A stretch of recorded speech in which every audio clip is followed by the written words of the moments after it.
Salut les amis. Ma pensée ce matin est inspirée par Romains 12, 6 à 8. Nous avons, à présent, à l'heure actuelle, des dons différents, selon la grâce qui nous a été accordée. Si quelqu'un a le don de prophétie, qu'il l'exerce en accord avec la foi. Si un autre est appelé à servir, qu'il se consacre à son service. Que celui qui enseigne se donne à son enseignement, et celui qui a le don d'encourager à l'encouragement. Que celui qui donne le fasse avec générosité, celui qui préside avec zèle, et celui qui exerce la bienveillance le fasse avec joie. Vous savez, mon placard est rempli de cadeaux reçus à travers des années. Des ramequins, poêle à crêpes, un service raclette. C'est seulement quand je fais le ménage du printemps que je réalise que certains ne font qu'accumuler la poussière. Ils sont là, ils sont utiles, ils sont même appréciés. Mais si je ne les utilise pas intentionnellement, ils sont oubliés. Je possède tous les utiles pour varier le menu chez moi. Mais trop souvent, je prépare toujours la même chose. Pourquoi? Parce que j'ai négligé la richesse de la diversité. Dans le corps de Christ, il y a une telle diversité. Chaque don reflète un aspect du cœur de Dieu. Si certains dons restent inactifs, la révélation de la nature de Dieu sera limitée. Avez-vous considéré vos dons récemment? Je ne parle pas forcément des dons naturels, des talents, des compétences. Non, je souligne plutôt les dons spirituels qui sont activés par la foi.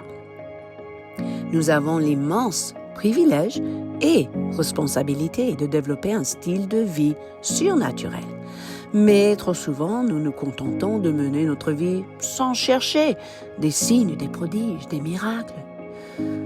La valeur que nous attribuons à ces dons détermine à quel point ils sont manifestés dans nos vies. Le Seigneur veut faire de nous tous des bons intendants de ces dons. Vous vous rappelez sans doute de la parabole des talents dans Matthieu 25, 14 à 28. 3 serviteurs ont reçu un sac d'argent. Ceux qui ont bien utilisé ce que le maître leur a donné ont entendu cette merveilleuse réponse à la fin. « C'est bien, bon et fidèle serviteur. Tu as été fidèle en peu de choses, je te confierai beaucoup. Viens partager la joie de ton maître. » En revanche, celui qui a eu peur et qui a caché son sac d'argent a tout perdu. Mes amis, ne vous comparez aux autres. Vos dons, vos talents sont uniques et précieux. Personne d'autre peut faire ce que vous pouvez faire pour élargir le royaume de Dieu sur la terre.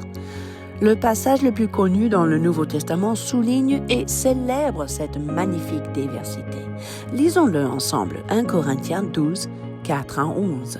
Il y a diversité de dons, mais le même esprit. Diversité de services, diversité d'actes. Or, à chacun, la manifestation de l'esprit est donnée. Vous voyez, je souligne, c'est donné à chacun. Personne n'est exclu. En effet, l'un est donné par l'esprit une parole de sagesse, une parole de connaissance, la foi, le don de guérison, la possibilité de faire des miracles, le don de prophétie, ou le discernement des esprits, ou de diverses langues, ou l'interprétation. Mais regardez la fin. Toutes ces choses, c'est un seul et même esprit qui les accomplit en les distribuant à chacun, en particulier comme il le veut. Le Saint-Esprit décide tout cela. C'est lui le chef de l'orchestre qui indique quel instrument doit jouer à quel moment. Donc, mes amis, réalisez que vous avez reçu un dépôt important. Le Saint-Esprit, parfois, reste caché au fond de vous si vous n'ouvrez pas le robinet pour activer vos dons. Plus vous les libérez, plus ils vont grandir en vous. Plus ils grandissent, plus ils bénissent. Vous êtes créés pour être une source de bénédiction et de révélation. Ce n'est pas facultatif, mes amis. Le Seigneur ne veut plus rester caché au fond de vous. Ne sous-estimez jamais la puissance rédemptrice des dons de Dieu. Il y a un monde autour de vous qui est rempli de gens affamés de la vérité.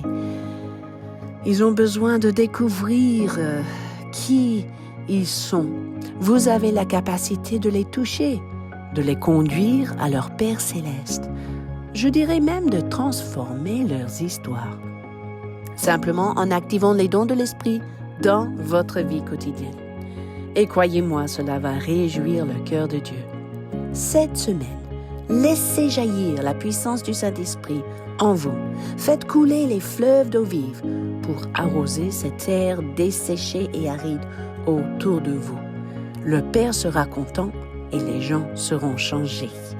Que Dieu vous bénisse. À bientôt.